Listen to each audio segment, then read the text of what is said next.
1:06 a.m. in Tulsa, Oklahoma, a caller called 911 operatives. The operatives asked the caller if he needed police, fire, or a medical emergency. The caller kept yelling for help. He told the operatives that someone jumped through his brother's window. He said shots were fired. The operator asked him how many shots were fired. He said 3 to 4 shots were fired. The 911 operative asked him if the person that fired the shot was a white or a black male. He said the shooter was a black male. The caller said he ran out of the back door. He said he is presently knocking on the door of his neighbors. He is trying to get someone to open the door. The operative asked the caller if he thinks his brother was still inside the house. The caller said his brother is still in the house. The 911 operative asked him if there were other people in the house. He said his sister and his 3 nephews were still in the house. While he was on the phone with the 911 operator, he saw someone jumping through his sister's window. He kept telling his sister that he is already on the phone with the police. He told her to wait for the arrival of the policemen. Detective Chase Calhoun received a call while he was asleep that they have a homicide. The incident sounded like a home invasion. He worked in that area when he was in gangs and also as a patrol officer, so he is pretty familiar with the neighborhood. Patrol officers arrived at the scene earlier than the detectives. A patrol officer gave the detectives a brief on the current situation. He said the victim was lying down dead in his bedroom. He said it looked as if the victim took at least 2 gunshots. He said the suspect had escaped before they arrived at the scene of the incident. Detective Calhoun Chase asked the victim's girlfriend that lived with him if she was at the house when the shooting occurred. She said she fled when the shooting began. The patrol officer said her sister and her kids were also in the apartment at the time of the shooting. Patrol officers were able to find the children of Chase's girlfriend and her sister who called 911. The officer said the sister snatched the kids and took them somewhere. He said after the scene was secured by the police, the sister left with the 3 children. The detective asked officers if they got an ID for the victim. The officer said the name of the victim is Dion Carr. 28 years old Dion Carr was born and raised in Tulsa, and he attended Will Rogers High School. Dion was learning heating and air conditioning repair, and he was working 2 jobs to support his family. A detective asked patrol officers if the owner of the house that the victim lived in was known. He said it's probably owned by the victim and his girlfriend. He asked if she was in bed with the victim. The officer said she was in bed with the victim when the shooting started. Detective Jason White said the bedroom is located on the south side of the house. When detectives entered the victim's apartment, they found him lying down on the floor. They noticed that he was shot multiple times. He was shot in the arm, chest, and torso. They found a gun where his dead body was lying.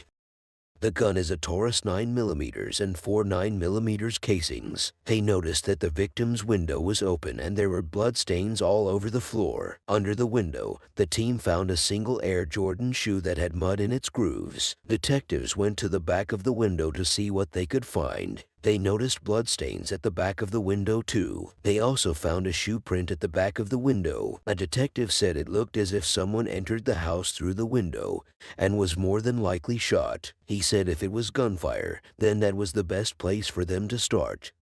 Then, a gunshot victim was dropped off at Hillcrest Hospital minutes after the caller called 911. The victim was shot in the leg. The bullet hit the femoral artery of the victim and doctors are struggling to keep him alive. Detective Jason White asked if they have an ID for the victim at Hillcrest Hospital. He was told the name of the victim is John Doe. Detective Jason White said he was running to Hillcrest Hospital to see if they can pull the video, or at least try to get stills from the video. The team hopes hospital surveillance will give them the image of the person that dropped the victim at the hospital. As Dion's girlfriend was brought down to homicide, officers at the hospital got an ID for the gunshot victim. His name is Chauncey Thomas. Detective Chase said he is familiar with Chauncey from where he used to work in gangs. 25 years old Chauncey Thomas works as a welder. He has prior convictions for knowingly receiving or concealing stolen property, burglary, and resisting an officer. Detective Chase said Chauncey was arrested for homicide back in 2013. He said during that homicide, Chauncey robbed a guy with a .40 caliber handgun. Chauncey was later acquitted of those charges. While Detective Chase and another detective decided to go downtown to search for witnesses, Detective Chase received a call from a detective who was at the hospital. He said Chauncey's family and his two girlfriends arrived at the hospital some minutes ago. He said they were trying to keep both girlfriends separated to avoid drama. He said he has been talking to one of Chauncey's girlfriends, but she has been less helpful. He said he will see what he can get from her. Detective Chase asked about the condition of Chauncey. He told Detective Chase that Chauncey keeps pumping out blood, but he has taken in for surgery. Detective Chase said he wants to know how Chase's family found out so quickly that he was at the hospital. He said it is curious to know how they got notified. Detective Chase and another detective went to the interrogation room where the victim's girlfriend was being held. As soon as they entered, Detective Chase told her to tell him what happened. She said she and the victim were in her room. She said she was strolling through Facebook and the victim was on his phone listening to music. She said she heard something that sounded was trying to pry the screen open. She said yes, but it was a screen. She said she has always slept with her windows open. Detective Chase asked her that when she heard that somebody was trying to enter her room, what did she do? She said she told the victim to turn down his music. She said about 5 minutes later, they heard the dude coming through the window. She said the dude was on top of Dion and she was behind him. She said she was trying to yank for the gun and there was another dude at the window. She said the other guy was trying to push the headboard. She said somehow they got on the floor and started tussling. She started pleading with them to stop because her kids were asleep in the room. She said at that point, Dion told her to run. She said she took off running and that was when she heard the 2 shots. Detective Chase asked her what she did after she heard the 2 shots. She said she ran down the street and she was knocking on all the neighbors' doors, but nobody opened the door. She said when she got a house on the corner, she felt somehow was chasing her, and so she hid under a truck. Detective Chase asked her where her sister was then. She said her sister told her she was in the backyard next door. He asked her if she saw any vehicle parked on the street when she came out of the house. She said she didn't. She said she was just running and looking straight. He asked her that when the shooter launched through the window, did he go for the head or the feet first? She said he went for the head first. Detective Chase asked her if the killer was thin. She said he was thin and pretty skinny. He asked her what he was wearing. She said he was wearing a black hoodie while the dude at the window was wearing a gray hoodie. He asked her what the guy at the window was doing. She said he was trying to get in but he couldn't get past the headboard. She said Dion was telling them that he had nothing. Detective Chase asked her what Dion meant by that. She said it means he doesn't have money or weed on him. He asked her the number of weeds Dion sells on average. She said it was nothing major. He asked her whether Dion owned a gun. She said he does. He asked her the color. She said it's a black gun and that's all she knows. She said he hid the gun from the kids. Detective Chase asked her if she knows anybody that was after Dion or anyone that had beef with him. She said she would have spoken about it if she knew. Detective Chase asked her about Dion. She said Dion was a nice person that helped anybody that came to him for help. He asked her how long she has been with Dion. She said she has been with Dion for almost 2 years. He asked her if she had any kid with Dion. She said she doesn't have any kid with Dion, but he loved her kids as if they were his. But he had 4 children. Detective Chase asked her if anyone has given her an update on Dion. She said yes. The update she has is Dion is deceased. Detective Chase said he was very sorry for her loss, and that was why they were sitting there at that hour. He told her they want to figure out who killed Dion. Lieutenant Watkins returned from talking to Chauncey's friends and family at the hospital. He said Chauncey's girlfriend Tatiana lied about her name, but he was able to figure out who she was. He said a kid showed up at the hospital and grabbed Tatiana and he told him that he cannot talk to her. He said they jumped in a car and took off. Detectives turned to the hospital's surveillance video from the time Chauncey Thomas was dropped at the hospital. In the footage, they saw a guy dropping Chauncey at the hospital, but they couldn't figure out who he was because he was wearing a face mask. They discovered that the guy had one shoe on, which matched the right leg of the Air Jordan they saw at the victim's house. Then, Crime Stoppers got a break on the case. Detectives got a Crime Stopper that their suspect's vehicle is parked right at Zenith Avenue. Detectives made their way to Zenith Avenue to see if they can find the car. Detective Calhoun got a recent photo of Chauncey from the Fugitive Warrant Squad. He said the latest update is that Chauncey was going to pass away as a result of injuries. When the detectives got there, they could not find the car they were looking for. 13 hours into the investigation, headquarters got a tip. Detective Jason White got a call that about 25 members of Chauncey's family showed up at the hospital. Detective Jason White said they will go to Hillcrest Hospital to start looking and see who's there. He said their interest will be to speak with Chauncey's girlfriend who lied about her name. Detective Chauncey said he has talked with Chauncey's parents. He said what they stated was that they woke up at their house at about 1:30 by the girl that lied about her name to the officers. He said all the girl said to them was that she got a phone call from Chauncey as he was coming down there and he told her that he has been shot, and that was all they knew. Detective Chase said it's just a matter of time before they find her and deal with her. He said their #1 priority is to find the guy that dumped Chauncey at the hospital. The next day, the team continued to search for the Kia Optima. Then, the team spots Chauncey's girlfriend getting into a car at Hillcrest Hospital, and they pull her over. The team went to her car and they told her that need to take her downtown and have a talk with her. She agreed and followed the detectives to headquarters. She was immediately taken to an interrogation room as soon as they arrived at Homicide. Detective Chase Calhoun and another detective went to the room to have a chat with her. Detective Chase told her he doesn't want to take much of her time. He said he knew she was leaving the hospital. So, what's the latest update? She said Chauncey had a brain activity, which means his brain stems aren't functioning, and he cannot move. She said it can go either way. Detective Chase asked her why she didn't want to follow detectives to Homicide headquarters on the night of the incident. She said she heard people were saying she was with Chauncey, and she was the reason why Chauncey got shot. She said it was hard to grieve and defend her at the same time.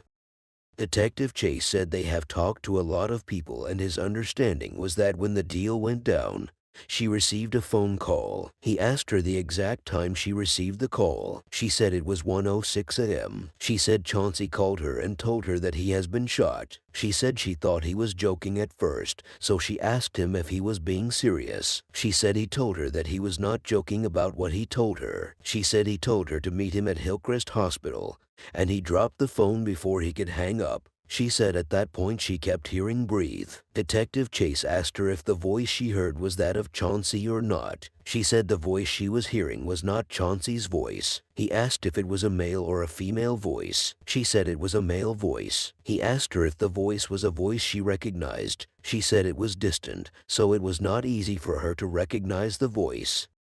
Detective Chase told her they need people like her who cared about Chauncey to come forward and help them do the right thing. He said he assumes that she cared for Chauncey, that was why she was at the hospital. He told her that it's important for them to find out who Chauncey was with that night. He said if she cared about Chauncey, she has to tell them. He pasted a plain white sheet on her table and she wrote a name. The name she wrote was Justin. Detective Chase asked her Justin's last name and she said she doesn't know. She said it was another friend of Chauncey that told her to call Justin.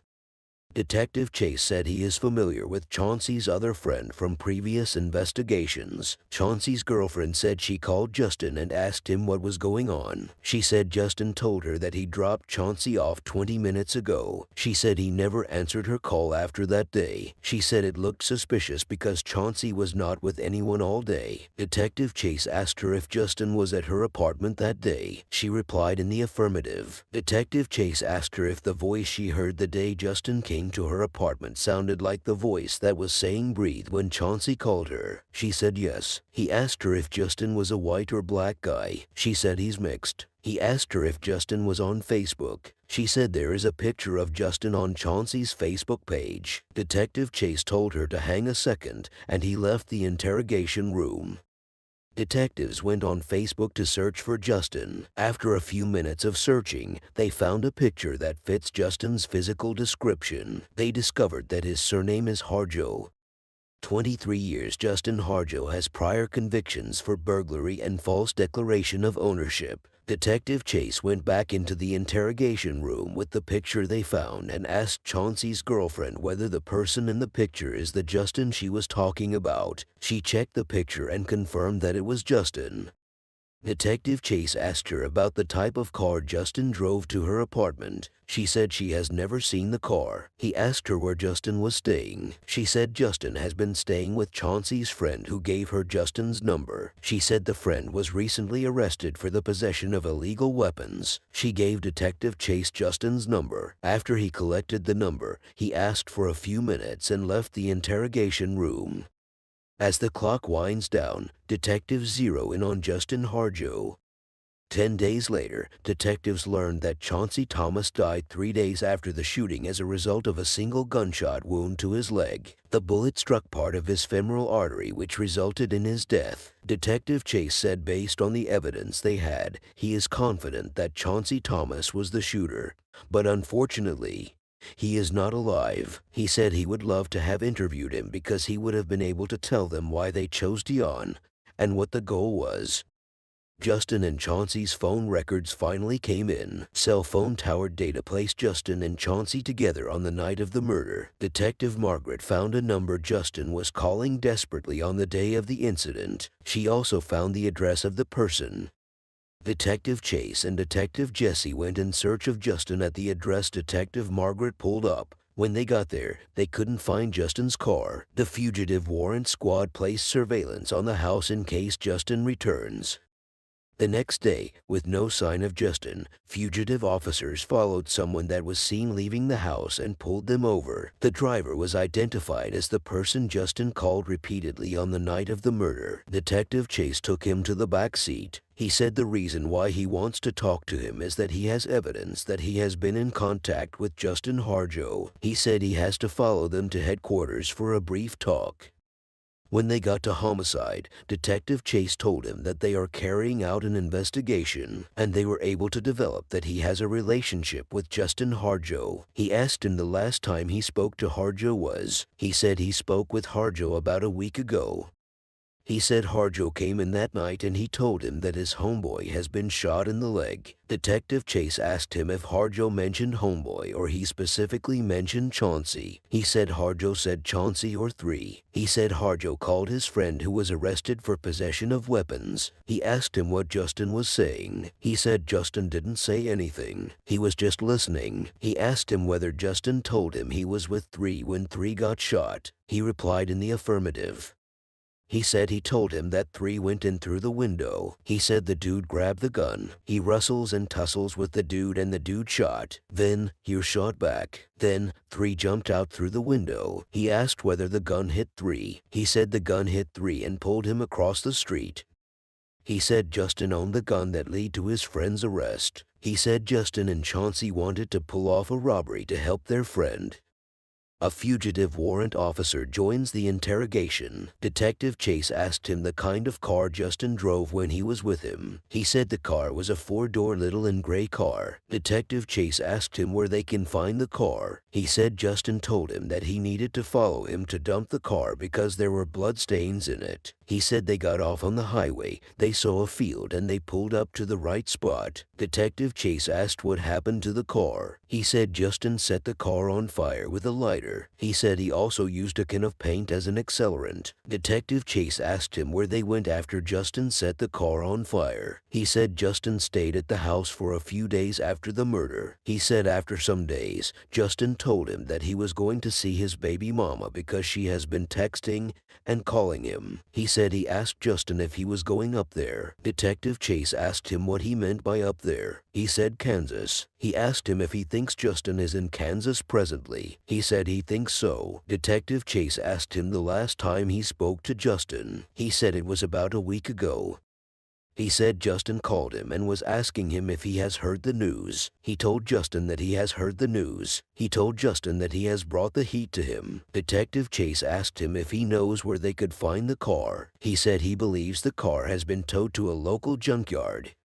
Crime analyst Margaret Bills called the local junkyard and they confirmed that they have a Kia that matched Justin's car. Detective Chase and Detective Jesse went to the local junkyard to check the car. After they finished checking the car, they believe they have gotten enough evidence to charge Justin with the death of Dion. Justin Harjo was charged with first-degree murder and he is awaiting trial. He is presumed innocent until proven guilty. 10:02 p.m. in Mobile, Alabama, a call came through to 911. The 911 operative answered the call and asked what the emergency was. The caller said she is on Michigan Avenue. She said someone just hit his car and the person kept going. He said they are chasing behind them as he is talking. The 911 operative asked her if she has the tag number of the car that hit them. She said they are not close enough to get the tag of the car. She said they are trying to run. She said they are trying to turn into a dead end right now. She told the 911 operatives to get some policemen there. She said they had turned their lights and everything off. A few minutes into the chase, the car that hit them stopped, and the caller's husband gets out trying to speak with the person that hit their car. The 911 operative was still on phone asking the caller what was happening. She started screaming that the driver is shooting at them and her husband has been hit. The 911 operative asked her to calm down so that he can understand her. He asked her where she was now. She said she is lying on the ground, but the hit-and-run driver has fled with his car, and her injured husband is trying to follow him. She said her husband was chasing her behind the car and she was walking the path they took. The 911 operative asked her what she saw so that he can get someone across to her. She said she saw a car crash in a yard. A few minutes later, police and EMS arrive and found that the caller's husband was shot multiple times. They attempted to revive him, but he could not be saved. For homicide detectives, their chance of solving a murder is cut in half if they do not get a lead within the first 48 hours. Detective Glenn Barton will lead the investigation. He briefed detectives that they got a call at about 22:07 of shots being fired. He said they arrived at the scene at 22:10 and found the 911 caller, who is a longtime girlfriend of the deceased. He said she told officers that she and her husband were in a vehicle and they got sideswiped. He said she told him that they started to pursue the vehicle. While they were pursuing the vehicle, they drove into a dead-end area. He said the secondary video they have revealed that the victim got out of the car and the guy driving the vehicle started firing at the victim. He said the victim got back in his vehicle and he came to rest at that location. Detective Nettles said the caller is at the police headquarters as they speak. Detective Glenn Barton said the victim's name is Patrick Edwards. Born and raised in Mobile, 35 years old Patrick Edwards was trying to start a landscaping business and was a partner in his family's barbecue food truck. He leaves behind a loving family and 2 sons. Patrick was shot twice to the chest and once to his left arm. The detectives agreed that the victim's car should be towed and searched for evidence. The detectives found blood, broken glasses, and a gold ring at the scene of the incident. Detective Glenn Barton said it will be nice if they can find out if the ring belonged to the suspect. Detective Nettle took the picture of the ring and said he will show the victim's girlfriend to find out who really owned the gold ring. In a nearby driveway, another car parked on the street appears to have been struck by either the victim's car or the suspect's vehicle. The detectives agreed that it should be towed to the yard too. CSI collects shards of plastic from a taillight. Detective Glenn Barton said what they have looked like a road rage situation. He said he will talk to the fiancé of the victim who saw it firsthand and try to get a better understanding.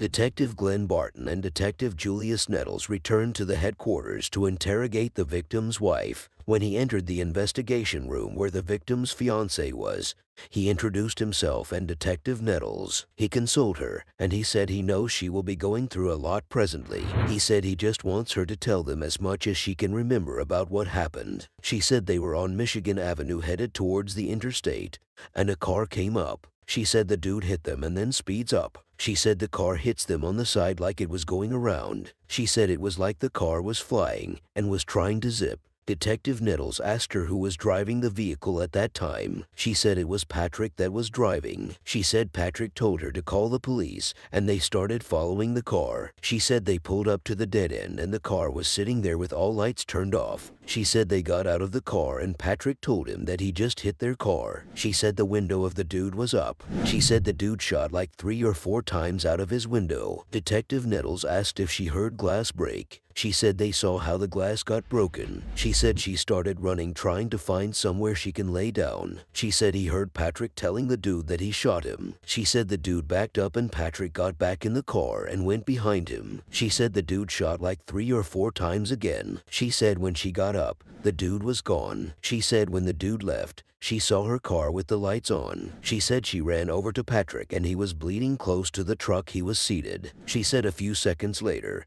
she saw some policemen and she flagged them down, and they came over there. She said that was as much as she can remember. Detective Barton asked her what the car of the suspect looked like. She said it was white or silver Nissan Versa or Sentra or something like that. Detective Nettles asked her if the car intentionally hit them. She said she doesn't think the car intentionally hit them. Detective Barton asked her if she was able to see what the guy looked like. She said he was a white guy with a low haircut and he had a beard. Detective Nettle asked him how old did the guy look to her. She said the guy looked between 25 to 35 years. He asked if she was able to get the plate number of the car, but she said she couldn't. Detective Barton showed her the gold ring they found at the incident scene and asked her who owned it. She said the ring is for Patrick. Detective Barton told her he was going to allow her to go. He said he will inform her as soon as they have new information. While detectives were looking at the scene of the incident on their computer, a detective noticed that there were many gas stations around the scene of the incident. He told Detective Barton that one of those stations should have the video of the incident. 4 hours in, Detective Barton and Detective Nettles arrived at a gas station in the area where the hit and run happened. The clerk pulls up surveillance video from around the time of the 911 call. 1 minute after the 911 call came in, the victim's Nissan Armada chases a small sedan. Detective Barton downloaded the surveillance video to review with the homicide team. 5 hours in, the team could not determine the make and model of the suspect's car. Detective Barton reached out to the cyber unit with the hope that they can track down more video of the suspect's vehicle. Barton told the cyber unit that they have the video of the actual day. He said it could be a G6, but he is not 100% sure. He told the cyber unit that the car was driven by a white male. He told them to send him whatever they got through an email. When he dropped the call, he told his team members that he needed something that will make him identify who the white male was and the type of car he was driving. The next morning, while detectives wait to see a cyber who can come up with anything, the team returned to the crime scene to canvass the neighborhood. At a house down the street, a detective got a video in the house of a lady. The video showed the suspect's car first. After that, there was a brief pause before the victim's car appeared. A few seconds after the victim's car appeared, it went out of frame. Then, the suspect's car appeared with lights off. The detective said the car looks like a light gray car. 15 hours after Patrick was gunned down, Detective Barton met with traffic homicide investigator John Mixon and crime scene investigator Jason Bullock, hoping to find evidence that will help identify the suspect's vehicle. Mixon went ahead and brought the lens for broken pieces, and he wants to compare them to the Armada. He said if the taillight doesn't match, investigators may be able to identify the type of car it came from. When he did, the pieces fit the Armada, which meant that the investigators could not get a lead from the car. With no leads from the damage to the victim's car, the team turns to the car that was struck on the street. Fragments of paint on the car could reveal information about the car that hit it. When they carried out the test, it showed that the paint appears to have come from the victim's car.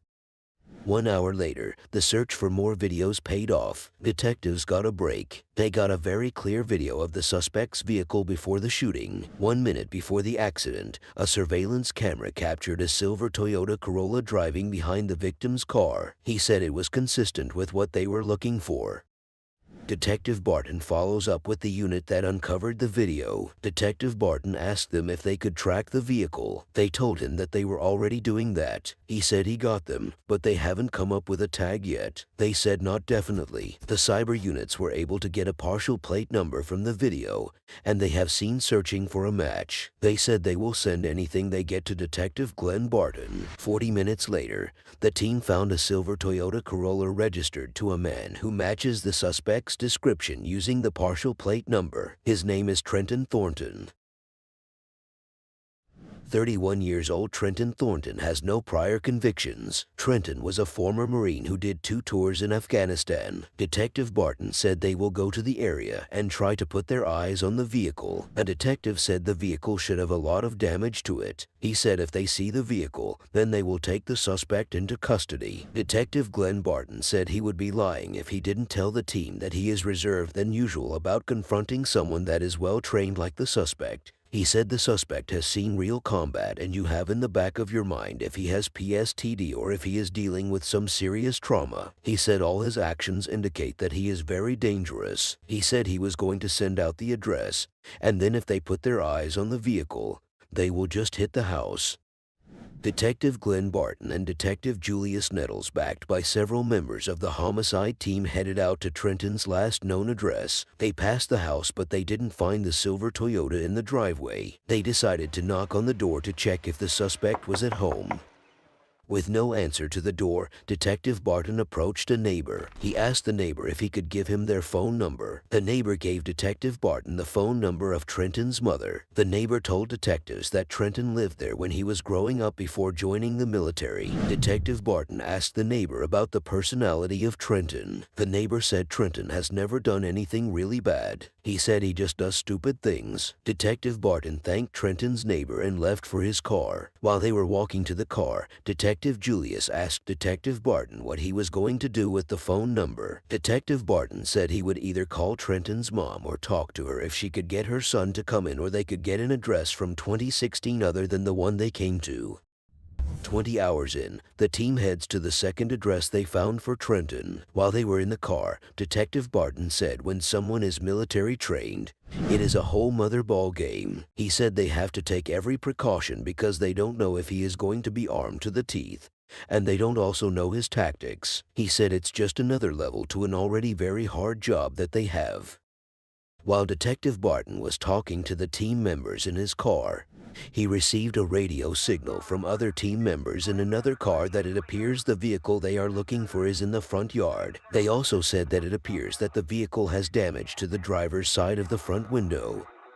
The detectives came down from their vehicle and made their way into the compound. Detective Barton and Detective Julius went to the door while other detectives took strategic positions in the compound. A few seconds after Detective Barton and Detective Julius knocked on the door, an old woman answered. She was Trenton's grandmother. Detective Barton asked her if Trenton was in the house with her. She said she had no idea where Trenton was. Detective Barton told the old woman that if Trenton is inside, then she needs to tell them because they need to talk to him. Detective Barton asked Trenton's grandmother the last time she saw him. She said Trenton came in around 3:30 p.m. Detective Barton shouted on top of his voice asking Trenton to come out if he is in the house. A few seconds later, another member of Trenton's family came out. Detective Barton asked her where Trenton was. She told him Trenton was probably sleeping. Detective Barton asked her about the room Trenton was in. She said Trenton was sleeping in the room on the far left. Detective Barton asked her if Trenton had weapons in his room. She said Trenton has weapons. Upon hearing that, Detective Julius shouted on top of his voice telling Trenton to come outside and surrender himself to the police because the house is already surrounded. Detective Barton asked Trenton's grandmother if she has his number. She said she doesn't have his number. Detective Julius said Trenton's phone number is in the paperwork in the truck. Detective Julius told another detective to take the position of Detective Barton while he goes to the truck to search for Trenton's number. A few minutes later, Detective Barton returned with Trenton's phone number. He called the number several times, but Trenton, it was not good. Then, he called Trenton's mother. He told her that policemen have surrounded the house of her son, but he is refusing to come out. He asked her for Trenton's phone number so that he can talk to him because Trenton was in an unsafe situation. Trenton's mother said she was driving, so she cannot pull up his phone number, but she agrees to help the detectives get Trenton out. A few minutes later, Trenton's mother arrived at his house. Detective Barton told her she cannot approach the front door because of her safety. He said he wants her to call her son and let him know that they are policemen, and they are there for investigation. When Trenton's mother called him and it wasn't going through, Detective Barton told her to text him. He said she should tell him that she is with the police. Trenton's mother sent him a text pleading with him to come out. He replied to his mother that he was coming out. Detective Barton told all officers to be on the alert. A few minutes after he replied to the text, Trenton came out. He came out through the front door. While he was walking outside, Detectives Barton told him to raise his hands so he can see them. Trenton eventually came out with his hands up, He was handcuffed by Detective Barton and Detective Julius and taken into their vehicle. While he wanted to enter the vehicle, he told Detective Barton that he will like to pee when they get to a convenient place. Detective Barton asked him why it took him very long to come out. He said he was dead asleep. Detective Barton applauded all officers. He told them they have done a very good job. He said a couple of hours ago they didn't have a good shot of the vehicle, and now they have the suspect and the vehicle in custody. He said the vehicle matches everything the witness said. He said he was pretty happy. After he applauded the officers, they all made their way back to the headquarters. When they got to the headquarters, Trenton was taken into a room for interrogation. After some few minutes, Detective Glenn Barton and Detective Julius Nettles entered the interrogation room where Trenton was being held. When he entered, he introduced himself and introduced Detective Julius too. Detective Barton said he is sure Trenton knew and saw what went down at his house. He said he knows Trenton knew what all that was about. He said he just want to get some of Trenton's information before they start talking. Detective Julius asked Trenton where he works. Trenton said he is a self-employed construction worker. He said sometimes he works at a welding place doing landscaping. Detective Barton asked Trenton if he has any sort of military training. Trenton said he used to be with the Marine Corps. Detective Barton asked him how long he worked with the Marine. Trenton said he worked with the Marines for 4 years. Detective Barton thanked Trenton for his service. Detective Glenn Barton said he doesn't want to waste Trenton's time. He said he wants to talk to him a little bit. He said he wants to ask him some little questions. He told Trenton that he is not under arrest. He told Trenton that he is detained. He said he is being detained so that they can talk for questioning for an investigation. Detective Julius Nettles told Trenton that the only reason why he was handcuffed is that he didn't come outside right away. Detective Barton asked Trenton if he was cool with him asking some questions. Trenton said he will hear what Detective Barton has to say, but he might not say anything back. Detective Julius Nettles told Trenton that the deal is that they are going to have a conversation with him, and he is sure Trenton knows why they were there. Detective Nettles said honestly and truly, he thinks there is an explanation for it. Detective Nettles told Trenton that they take people's rights very seriously. He said there are two things. The first is either Trenton doesn't want to talk to them or he doesn't want to talk to them without an attorney. He said it has to be that plan. Trenton said he was going to wait for an attorney. Detective Barton told Trenton to give them some minutes, and he left the interrogation room with Detective Julius Nettles. When they got outside, Detective Glenn Barton put a call through to the assistant DA and presented his case. He was able to secure a warrant for Trenton's arrest. Detective Glenn Barton and Detective Julius Nettles returned to the interrogation room where Trenton was being held. When they entered, Detective Glenn Barton told Trenton that he has been charged with murder. He told him that he cannot talk to him much about it. With 25 hours left in the first 48 hours, Trenton Thornton was charged with Patrick Edwards. Detective Glenn Barton said he wants to know Trenton's side of the story. He said he wants to know what he was thinking. He said unfortunately, he doesn't think he can get to hear Trenton's story. He said he thinks Trenton lost it. He said he thinks he was probably enraged or upset. He said Trenton might have some PTSD. He said it's very difficult to tell with Trenton because he had no emotion. He said even when he told Trenton that he has been charged with murder, he just said okay. He said he thinks Trenton just got confronted and didn't like what was about to happen and shot the victim. Trenton Thornton has been charged with murder and he is awaiting trial. When officers brought Trenton out, journalists asked him if he has anything to say concerning the crime. Trenton said no comment. He said he has nothing to say. After Trenton was driven off, Detective Glenn Barton reached out to Patrick Edwards' girlfriend. He told her that they have arrested a suspect in Patrick's case. Patrick's girlfriend could not hide her joy as she kept thanking Detective Glenn Barton. Detective Glenn Barton told her the name of the suspect is Trenton Thornton and he is going to be booked in jail for the murder of Patrick.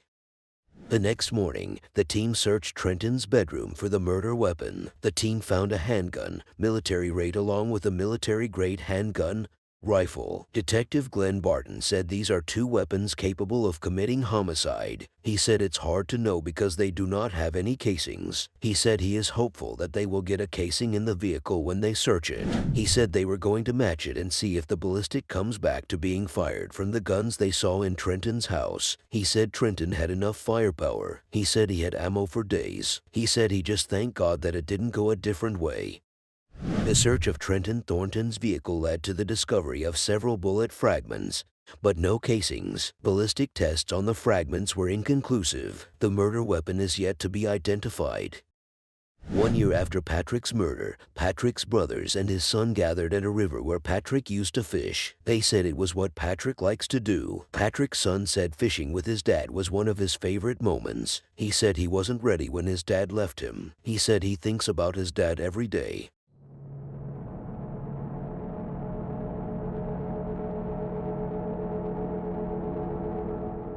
11:37 p.m. in Tulsa, Oklahoma. A caller put a call through across to EMCA. As soon as the EMCA operator picked the call, he asked the caller about her emergency. The caller said her son has been shot. The operator asked the caller if her son has any serious bleeding. She replied in the affirmative. The operator told the caller to stay on the line because they already have an ambulance coming her way. Within a few minutes, the Tulsa police unit arrived at the house of the caller. They introduced themselves and the caller immediately let them in. She took them to where her son was lying. A detective asked her where the boy was shot at and she showed him. The detective noticed that the boy got one bullet to the chest and exit to the back. For homicide detectives, their chance of solving a murder is cut in half if they do not get a lead within the first 48 hours. Detective Jason White, who has been in the unit for more than 10.5 years, will lead the case, which is his 80th case. Detective Jason began his investigation immediately. He jumped into his car and headed to an area in the northwest part of the city in Osage County. He was told that the victim was shot in the driveway but managed to make it inside the house. The victim suffered gunshot wounds to the chest, arm, and leg. Doctors were unable to save him. He died of injuries. When Detective Jason White arrived at the scene of the incident, he asked Detective Ronnie Leatherman, who was among the first respondent to the incident, if they have any information. Detective Jason Leatherman said they have gotten the name of the victim. He said the name of the victim is Kim Hayes. 26 years old Kim Hayes was born and raised in Tulsa in a close-knit family. He worked for an industrial manufacturer and just celebrated his daughter's first birthday. Detective Ronnie Leatherman told Detective Jason White that they have gotten a search waiver signed by the mom. Detective Jason White asked him if the mom stays there. Detective Ronnie said the house belongs to the mom. He said the mom and the victim's girlfriend live there. The detective said they saw blood trails everywhere. They found a blood trail on the side of the car and down the garage. Detective Jason asked him where the victim was found. He said the victim was found in the house.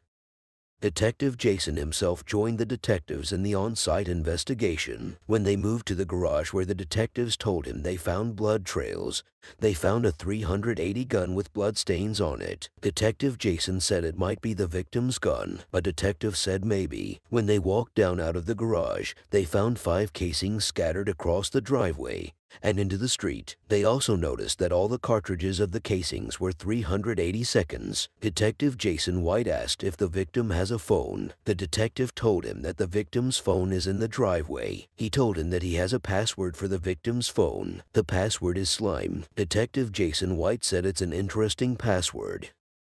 When they took a walk further down the house, they saw a pill bottle. The name on the pill bottle is Charles Boas and it's hydrocodone. Detective Ronnie said hydrocodone is an opioid pain medication that is commonly sold on the streets. Detective Ronnie said that according to the neighbors, there has been a lot of foot traffic and vehicle traffic from the house recently. He said it's probably drug-related. Detective Jason White said he is going to holler at the witness next door. He went to the neighbor and introduced himself. He asked the neighbor what he saw. The neighbor said he was about to go to bed. He heard some argument outside and he looked out through his window. He said he saw the victim and 2 other guys tussling on the driveway. Right at the end, He said he heard gunshots which took his heart rate and everything up to a different level. He said the guy that was standing over the victim unloaded like 5 or 6 rounds and pointed blank over the victim. Detective Jason White asked him what the victim did next. He said his wife thought she saw him get up, and he think he was able to return fire. Detective Jason asked him what the guys looked like. He said they looked African American. They were tall. One was probably about 61. He said it wasn't the first time that he has heard people coming in and out. Detective Jason White asked him if there has a lot of traffic in that apartment. He said there has been a lot of traffic over the last year or so, but he thought since he had a baby, he has cleaned some things up. Detective White thanked the neighbor and went back to his team members. He told his team members that what he understood from what the neighbor said is that 2 guys were fighting, and the suspect was over the top of him. One of the suspects was shot into him multiple times. He said he calmed down or something after he had a baby. Detective Jason said the victim's mom and girlfriend will be taken downtown. He said he wants to talk to them and get their story as quickly as possible. When they arrived at the homicide headquarters, the victim's mom and his girlfriend were taken into different interrogation rooms. Detective Jason told Detective Ronnie that he thinks they should talk to the girlfriend first because she will probably have more information than the mom. When they entered the interrogation room where the victim's girlfriend was being kept, Detective Jason White introduced himself and introduced Detective Ronnie Leatherman. Detective Jason White said he is sorry that she is going through all of this. He said he wants her to shed some light and help him out on the murder. He said he wants her to tell him what happened tonight. The victim's girlfriend said it was like every other night. They had a night routine with their daughter. She said their daughter ate dinner at around 7:45 and they laid her down. She said when it was time to lay her down, they lay down together. She said as soon as their daughter fell asleep, Kim hopped up and left the room because he was already texting someone while they were laying their daughter to sleep. She said Kim went straight to the garage and opened the garage door. She said she went to the bathroom to grab a cigarette and she went out because that is what she does. She said suddenly she heard loud noises. She said she knows what a gunshot sounds like. She said heard up to 9 gunshots. She said the gunshots came repeatedly. She said at that point she knew Kim was in trouble. She said she opened the door and Kim started yelling, "Get down! Get down." She said she heard the shots and all she saw Kim do was just dart to the threshold of the garage door and just over and over. She said that was when she noticed blood and Kim immediately turned around and looked at her. She said he was telling her to call the ambulance. She said blood was coming out of his mouth as he was coming down the stairs. She said she went and grabbed towels because his mom met them at the stairs. She said she grabbed a towel and she applied pressure on the wound. She said she placed his head on her lap and she kept hitting him as hard as she could. She said every time he closed his eyes, she kept telling him, "You're strong, you can do this.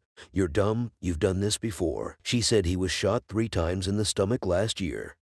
Detective Ronnie asked Kim's girlfriend what he was doing on his phone before he went to sleep. She said she asked Kim who he was texting and he told her it was his friend Charles. She said she told him that she has never heard that name before. She asked him who is Charles and she asked him what was going on. Kim said Charles was supposed to bring him some Roxy's to sell. Detective Ronnie asked her what Roxy's are. She said Roxy's are OxyContin. She guessed. She said Roxy's was one of the main things that Kim sells. Detective Jason asked her if Kim told her that Charles was coming with somebody else. She said he did not. She said when he was shot and his head was on her lap, she said she kept asking him Charles' last name. She said Kim kept trying to say something but she couldn't understand what it was. She said she kept asking him Charles who, and he said Charles Boras. She said now she knows his Bose. Detective Jason asked her how she knew. She said she messaged a childhood friend of Kim. She said they went to school together when they were kids. She said they all went to Central together. She said Kim's friend told her that Charles Bose is an old friend from high school. She said she was trying to put it together in her head just because she is familiar with living a very bad lifestyle before she got pregnant. She said she changed her lifestyle around. She said Kim did too for the most part. She said right after they had their baby, she and Kim went from being close friends to being lovers. She said Kim gave her a promise ring before their baby turned a year old. She said they were on their way to getting to know their place.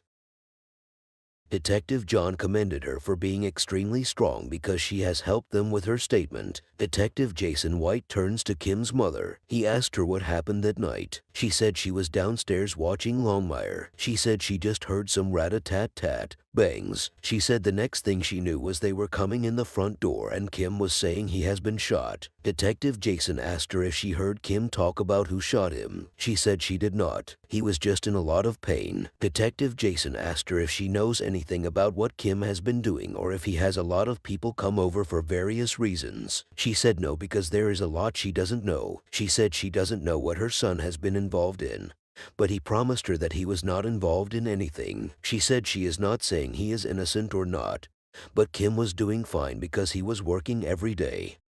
Detective Jason asked her about her relationship with Kim's girlfriend. She said they are good. She said she was homeless when she picked her and brought her to her house. Detective Jason said she has to be strong for both Kim's girlfriend and her granddaughter. He said she will be living in her house temporarily. She said no problem. She said her focus is KH Low. She wants to know when she can see him. Detective Jason said she cannot see him in the medical examiner's office. She can only see him in a funeral home. He said he cannot imagine what she is feeling right now, but his goal is for justice to be served. He said she should not hesitate if anything comes up. Using Kim's password, Sergeant Nathan Schilling scanned through his text messages leading up to the murder. He said the text message showed that Kim was bringing a pill bill. He had concerned about whether they were real or not. Kim said he has a baby now, so he isn't playing any game. He said he is a number guy and as long as the numbers stay straight, they are going to eat. The person that was coming to meet him replied to Kim that what did he mean because he is confused. The person said they are real and there is no press. Kim told him he wants to know when he is pulling up so that he can raise the garage door. Detective Jason asked Sergeant Nathan that what time did the text come in. Sergeant Nathan said it was around 10:51 p.m. He pulled up at 10:52, 10:53 bet. He said that was his last going. Detective Jason said that's the guy. Sergeant Nathan said the number the victim was having a back and forth with who was going to deliver pills checks to Charles Bowes. Detective Ronnie pulled up a picture of Charles when he was arrested last year. 27 years old Charles Bowes is a local rap artist and has no prior felony murder convictions. Detective Jason said they know that Charles Bowes was there. His pill bottle was on the street. He said they have to build a case up. He said he wants to be able to arrest the cat. He said there was another guy that was him too. Detective Ronnie said they may have to watch a body cam. Detective Jason hopes body cam footages from first responders will turn up a lead. He said if the video shows the victim mentioning that name, he thinks they are good from that. Detective Ronnie finally got the officer's body camera video uploaded. He said they are going to watch it and see if the victim gives any more details about what happened. When they watched it, they saw where the victim mentioned the name of Charles Bowes. Detective Jason said it's a powerful piece of evidence. He said he thinks it falls under the category of dying declaration. Detective Ronnie said, with a dying declaration, the person who's dying will have to talk to them and tell them there is a good chance he was going to die. He will be asked if he understands what he was saying and the person will say yes, he is about to die.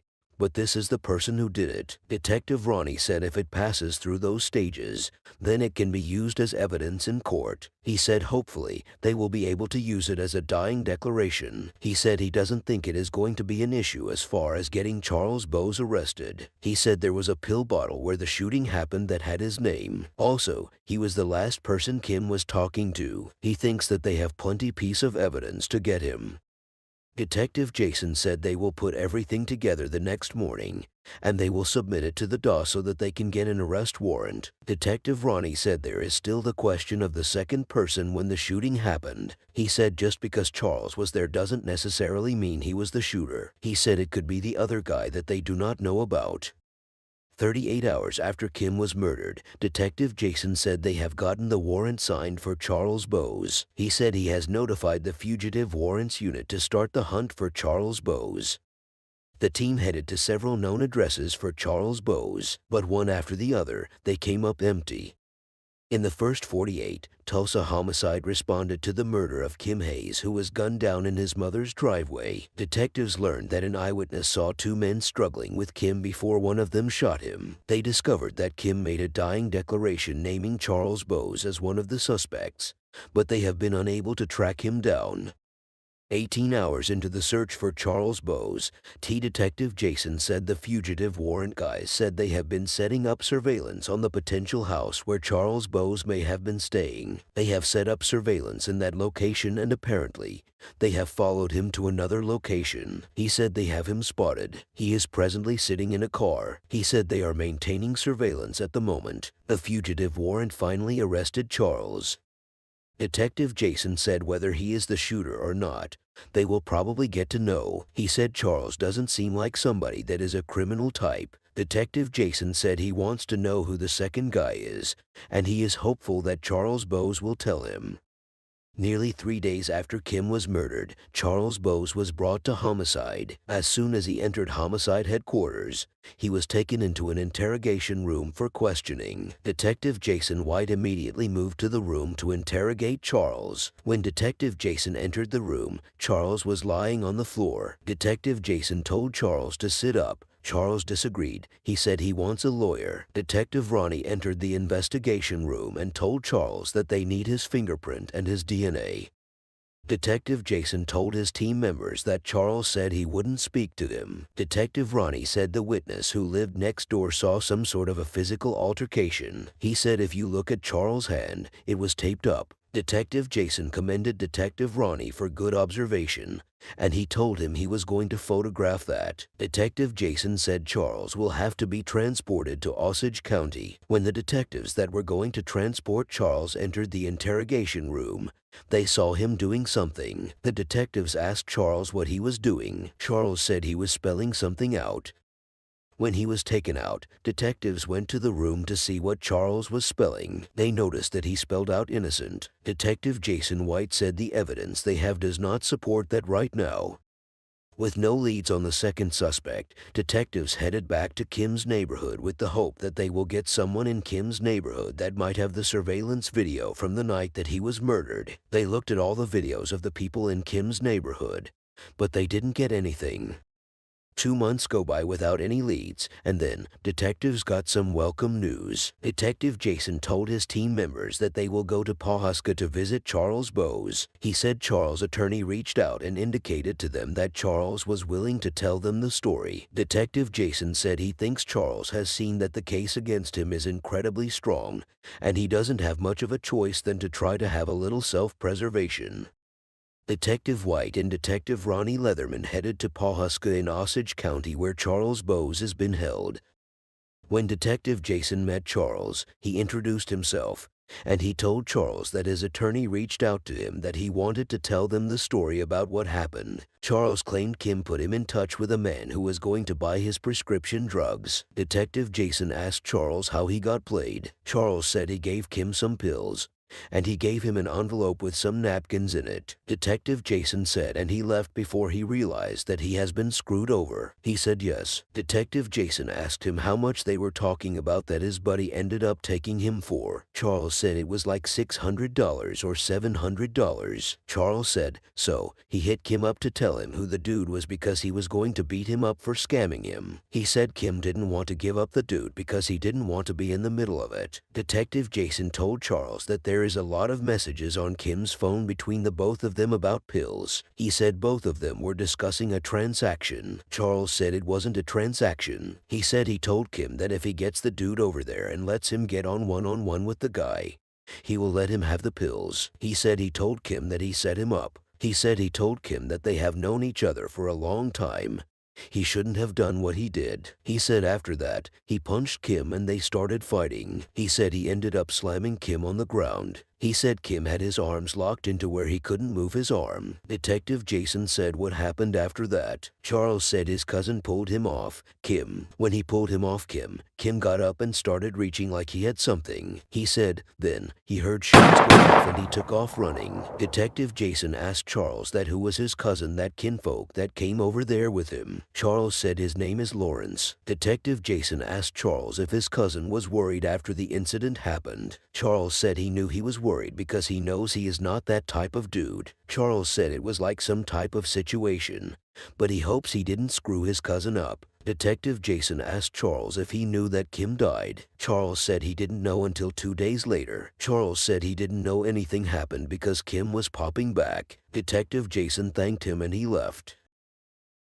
Back at Homicide, Detective Jason told his team members that he thinks Charles was minimizing some of his involvement. He said he identified his cousin as Lawrence Mitchell. Detective Charles said he is going to pull up Lawrence Mitchell. 23 years old Lawrence Mitchell performed local gigs as a rapper. He has a previous conviction for possession of a firearm. Lawrence was arrested 4 months after the murder for failing to appear in court on an unrelated firearm charge. Detective Jason said they will try to talk to Lawrence. Lawrence was transported from Tulsa County Jail down to Homicide. Detective Jason said it took a lot of time to get the warrant issued for him because of COVID and other things. He said once that happened, they went down to the jail to go pick him up. He said he hopes that Lawrence will tell them what's up. Detective Jason and Detective Ronnie went into the interrogation room to have a chat with Lawrence. When they entered, Detective Jason told Lawrence that he knows his cousin and he has spoken to him. He said he just wants Lawrence to tell him what happened. Lawrence said he would never have left the room out of his house if Charles didn't call him. Detective Jason asked Lawrence that who was the person that called him. Lawrence said his big cousin Charles Bowes. He said he got a call from his cousin asking him if he can ride with him. He said Charles also asked him if he can bring the pistol. He said he asked Charles what he needed the pistol for. He said Charles said he just needs his help. He said he got into the car with Charles, and they went over there. He said he was in the car when he heard some altercation. Detective Ronnie asked Lawrence if he knew the background of the altercation. He said he just knew the altercation was over some pills. He said he thinks Charles owed Kim some money. Detective Jason asked Lawrence if Charles owed Kim some money or vice versa. Lawrence said vice versa. Lawrence said Kim took of Charles, telling Charles that he wasn't paying him. Lawrence said he was sitting in the car looking at them as they were fighting. He said he was like they will soon be done. Lawrence said the fight went on for like 7 minutes. He said he got out of the car and he told his cousin that they need to break that up. He said it was that time that the neighbors started coming outside. He said he told his cousin that they should get out of there. He said he told his cousin that he has a pistol on him and he doesn't want to get caught because he is already fighting a case. He said Charles let Kim go. As soon as he did that, he upped on him. He said he asked his cousin what he was doing. He said Charles told him that he was threatening with a pistol. He said Charles shot. He weaved. He shot again and he weaved. Then he shot him. Detective Jason asked Lawrence how many times he shot. Lawrence said he doesn't know, but it was like 4 times. He said he already had mines out before Charles drew. He said when Charles drew the shot, that was when he emptied his. Detective Jason asked Lawrence if he ever spoke to Charles after that. He said Charles came the next day. Charles was like he can deal with it. He said he felt bad. It shouldn't have ended that way. Lawrence said he takes full responsibility. He said his cousin has a whole lot of family. He said he didn't have to talk to them, but he was just trying to get the heat off his cousin. Detective Ronnie told Lawrence that he has a lot of respect for him for stepping up to do the right thing. He said he wished Lawrence had done it in May. Lawrence told Detective Ronnie that he fell in love. He said he doesn't want her to know what's going on because he didn't want to put her in this situation. He said he was trying to bond out and get married because he didn't know what it feels like. He said now he has to tell her what's going on for real. Detective Jason appreciated Lawrence for being kind and left the interrogation room. Charles Bowes was charged with first-degree murder and he is awaiting trial. Lawrence Mitchell was charged with first-degree murder and possession of a firearm. He is awaiting trial.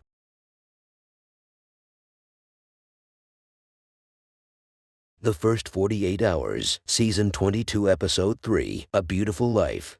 Story based on UND, public news reports, and police reports.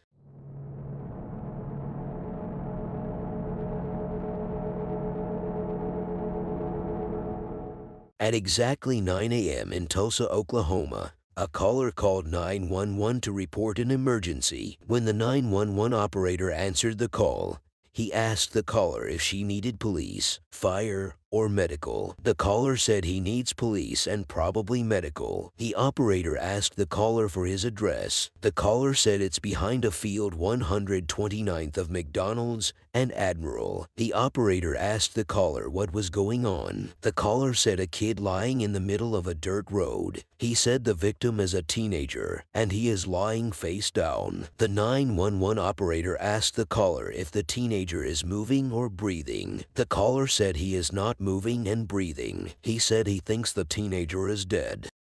Detective Chase Calhoun, Detective Jason, and other team members headed to Tulsa. Detective Chase told his team members in the car that they received a call from an unknown person. He said the caller stated that they found a body next to a dirt road in the woods. Detective Jason said it's Detective Chase's first case, and he has to prove to them why they chose and initiated him.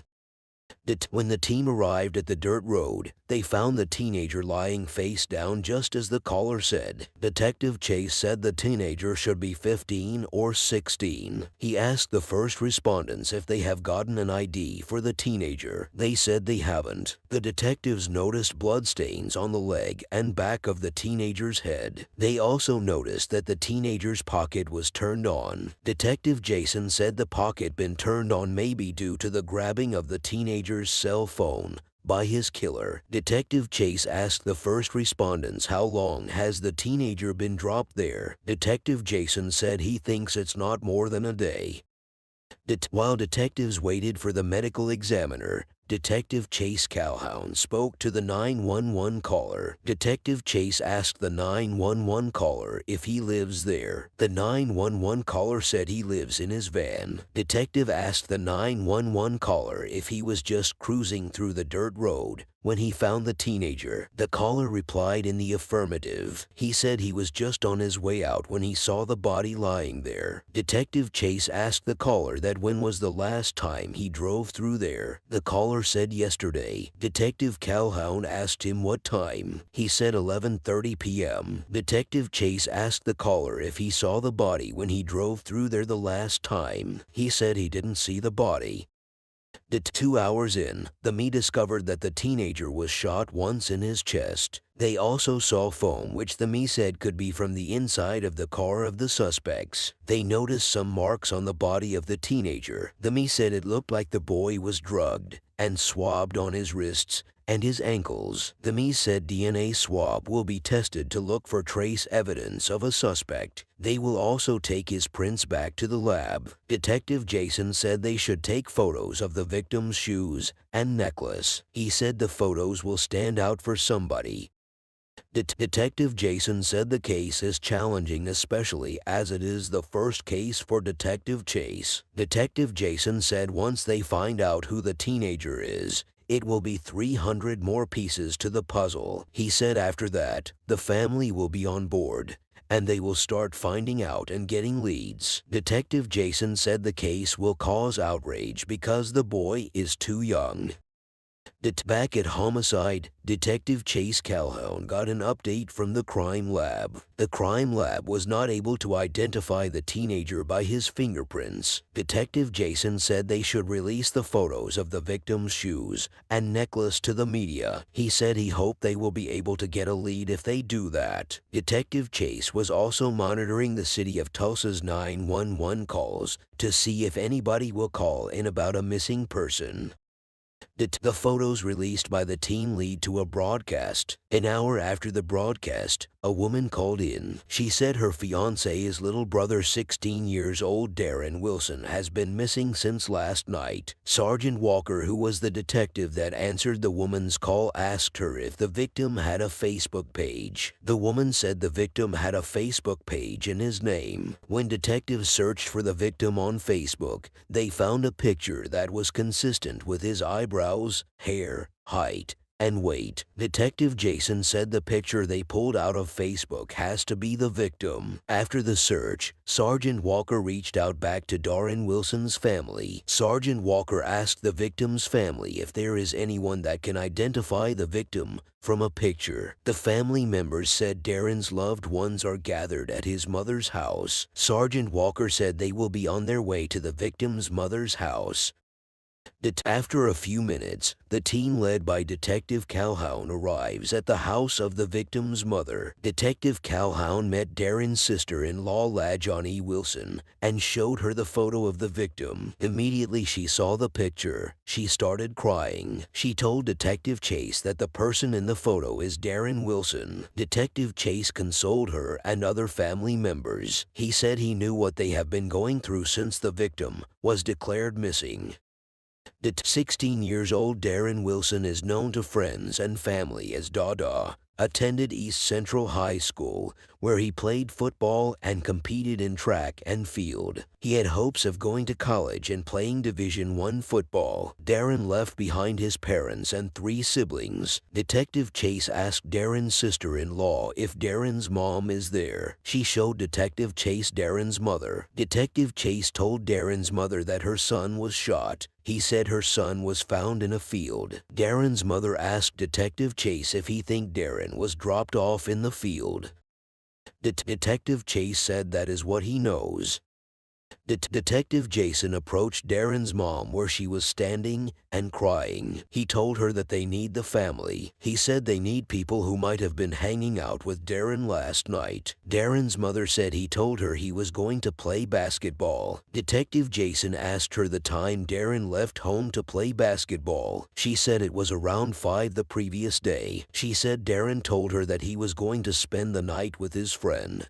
And she said okay. She said Darren didn't mention the name of his friend. She said Darren only uses his phone to send Facebook messages through Wi-Fi. Darren's mother told the detectives that they have to find the people that killed her son. Detective Jason told her if there is any way to find those people, they will do it. Then, a family friend pulled detectives aside. Detective Chase asked the family friend if he knows whether Chase has been involved with bad people. He said he doesn't know. Detective Chase asked him if he knows what Chase has been up to lately. He said he just know that Darren does a lot of trading with shoes. He said Darren has been selling sneakers to make money. He said he dropped Darren a month ago. He said Darren went out of the car, traded shoes, and he got back in. He said he doesn't know whether Darren was involved in anything bad. Detective Jason told his team members that it is obvious that there are a lot of people that love Darren. He said when you meet someone's loved one who just lost their child, it's a tragedy. He said it can instill extra motivation to want to solve it. The team entered their car and headed to homicide headquarters. While they were driving, Detective Chase said the family wasn't able to get a whole lot of information. He said he wondered how Darren was getting the shoes they said he was selling. When they got back to homicide, Detective Chase told the team members that he hopes they will be able to get some of the victims' information about some possible motives as to why somebody would want to kill him the next day. He told the team that at the end of the first day, they don't have evidence and video surveillance or witnesses. He said he believes that the case is not a sprint but a marathon. He said eventually they will get to the finish line.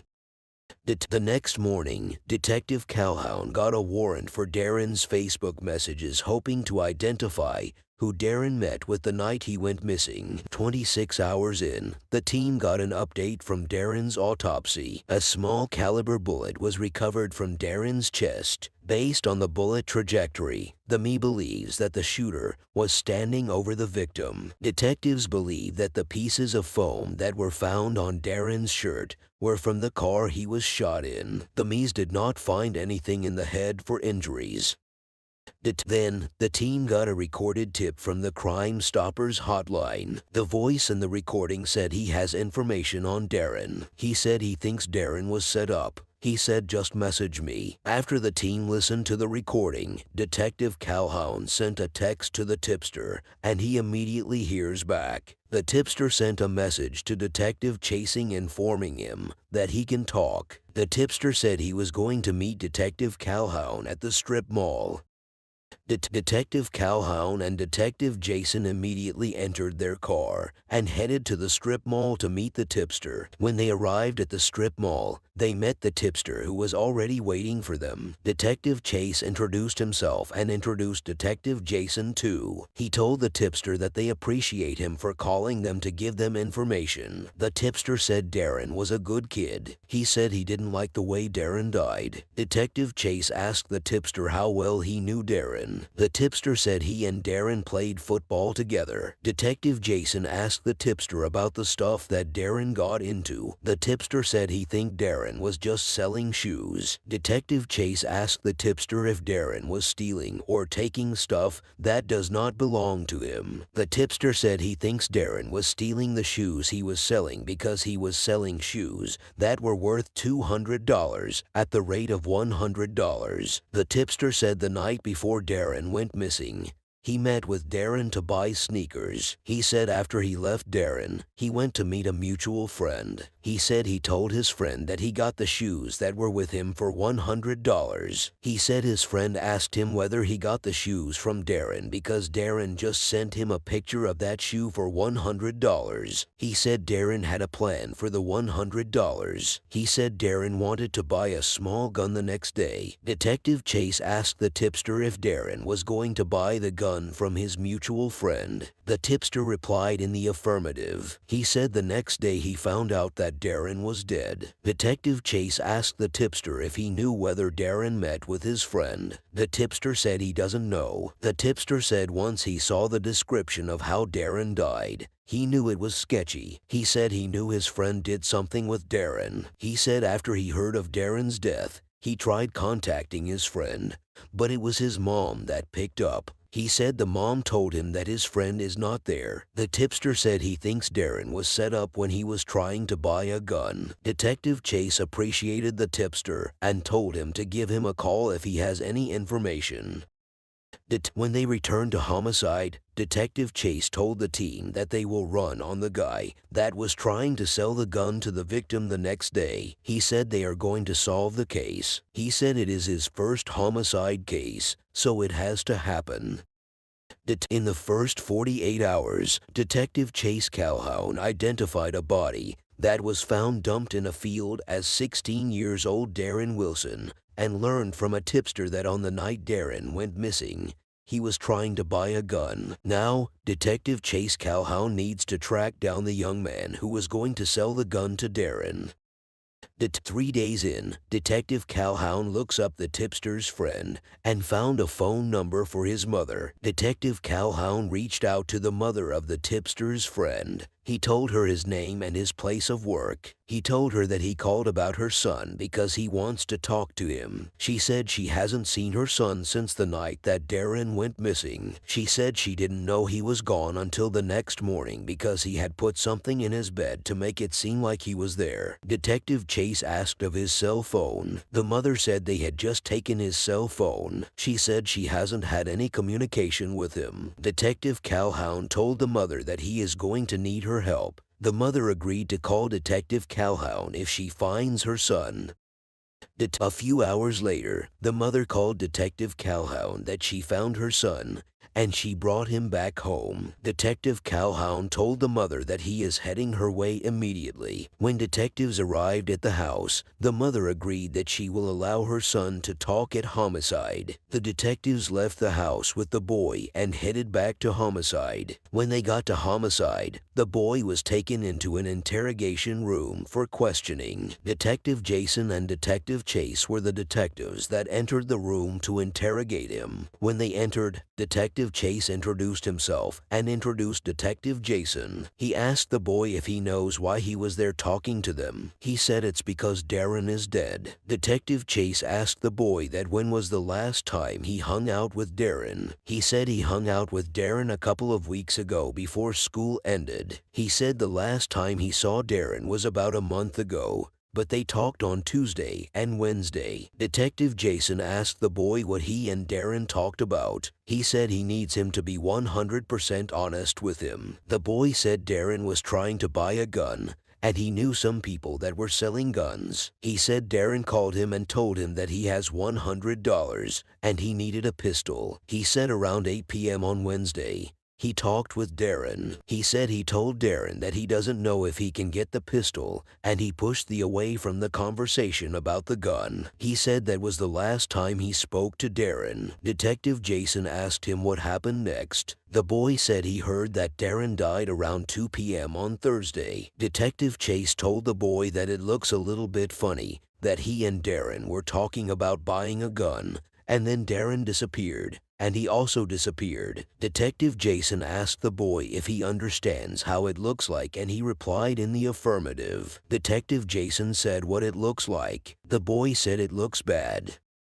Detective Chase told the boy that they need to figure out what happened that night. The boy said what happened that night was that he never talked to Chase again. Detective Chase asked the boy where he went to when he left his mom's house that night. He said he went over to sleep at a friend's house. Detective Chase asked for the phone number of the friend, and he gave him. Immediately, detectives collected the phone number. They stepped out of the interrogation room. Detective Calhoun called the friend to check the story of the boy. Detective Calhoun asked the friend if the boy was there overnight. The friend said that the boy was there overnight. Detective Chase and Detective Jason returned to the interrogation room after fact-checking his claim that he was at his friend's house throughout the night. Detective Chase asked him if he was familiar with DNA. He said he is familiar with it. Detective Chase said what he can do now is that he will take a buccal swab from the boy. He asked the boy if he is cool with it. He said he is cool with it. Detective Chase told the boy to open his mouth. When the boy opened his mouth, he collected the swab he needed for the DNA test. After Detective Chase took the swab, he asked the boy why Darren needed a pistol. He said he doesn't know. Detective Chase asked him if Darren had a beef with someone. He said Darren doesn't have because Darren was just one of the laid-back people. He said Darren was an outgoing type, so he had a lot of friends. He said Darren just wanted money. Detective Chase asked the boy where Darren was getting money for all the shoes he was selling. He said he doesn't know. Detective Chase asked if he knows whether Darren was hitting licks on people. He said he thinks Darren usually hit a house that has no occupant. Detective Chase asked if it was like breaking into a house,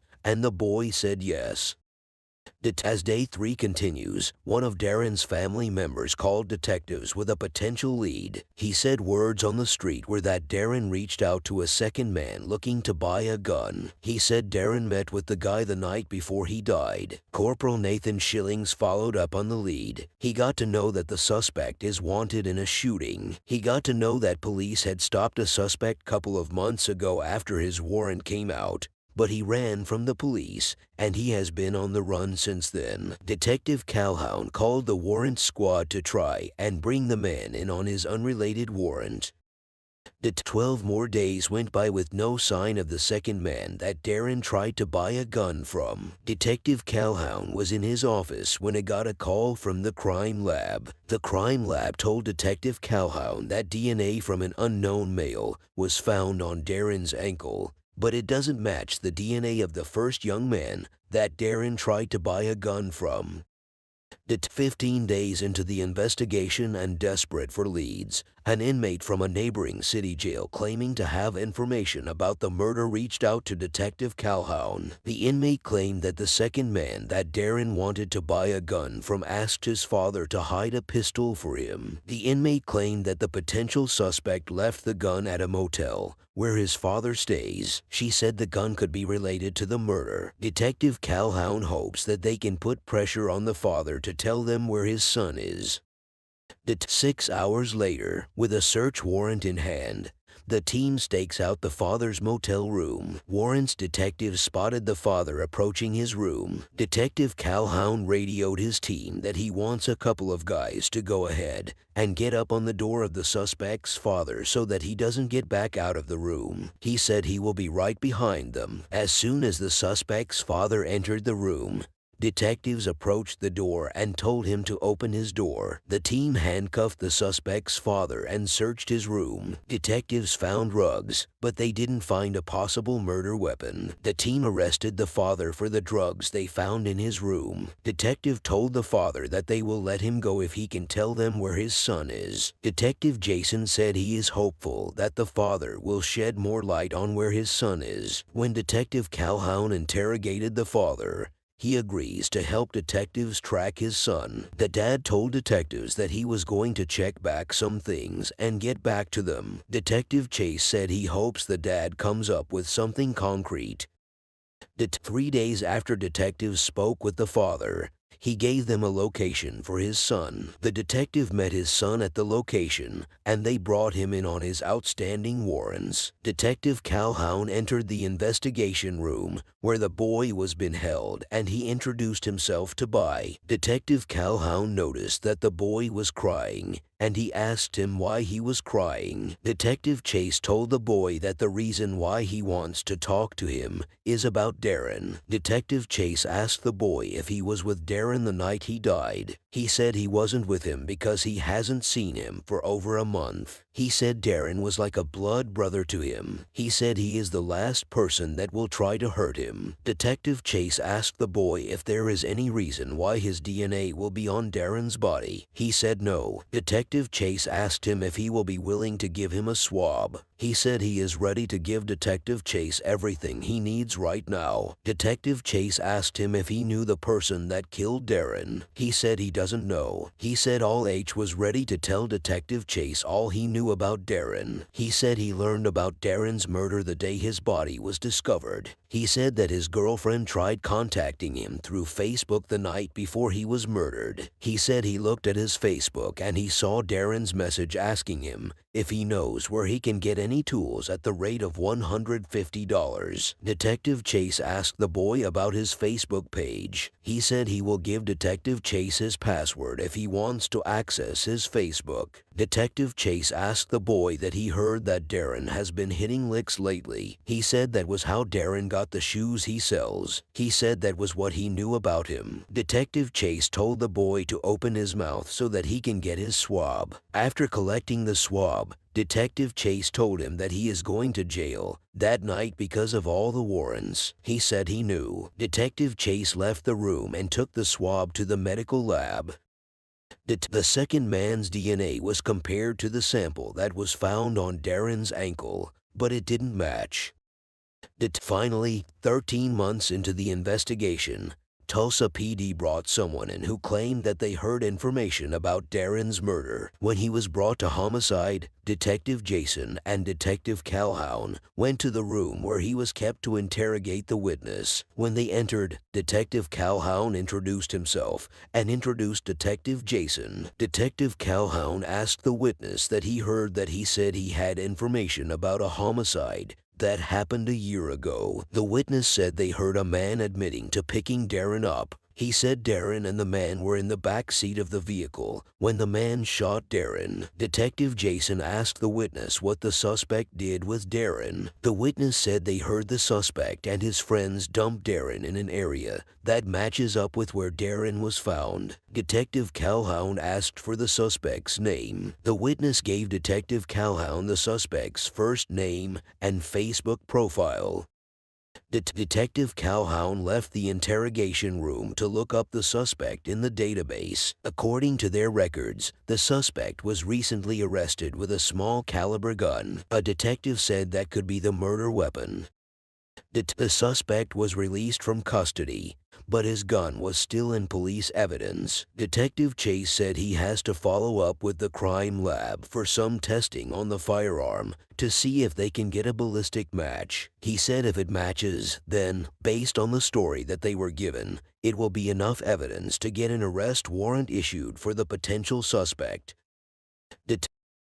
2 months later, the gun did not match the murder weapon. Detective Calhoun will put out a bolo for the suspect with a warrant to collect his DNA. Then, nearly 2 years after Darren's murder, Detective Calhoun was out working on another case when he got a call from patrol. The suspect finally turned up when the patrol pulled him for a traffic violation. Detective Chase headed to where the patrol team detained the suspect. When he got there, the suspect was sitting in the back seat of the patrol team's car. Detective Chase knocked on the mirror of the car and told the suspect to come down. Detective Chase showed the suspect a search warrant for his DNA. Detective Chase told the suspect to open his mouth, and he collected the swab he needed. After collecting the swab, Detective Chase asked the suspect if he was interested in going downtown to talk to him about a homicide. He said he wasn't interested. Detective Chase said he will probably be seeing him soon. He told him to take care of himself, and he entered his car and drove off.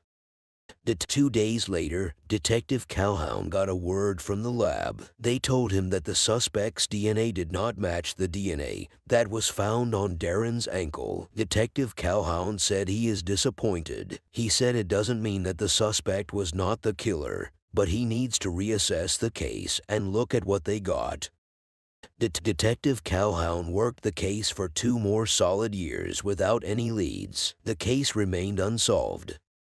Detective Calhoun said he wants the public to know the case is still an active investigation. He urged anyone that has information to call the tip line. Nearly 4 years after Darren was killed, his family still hopes someone knows something that will help detectives solve the case.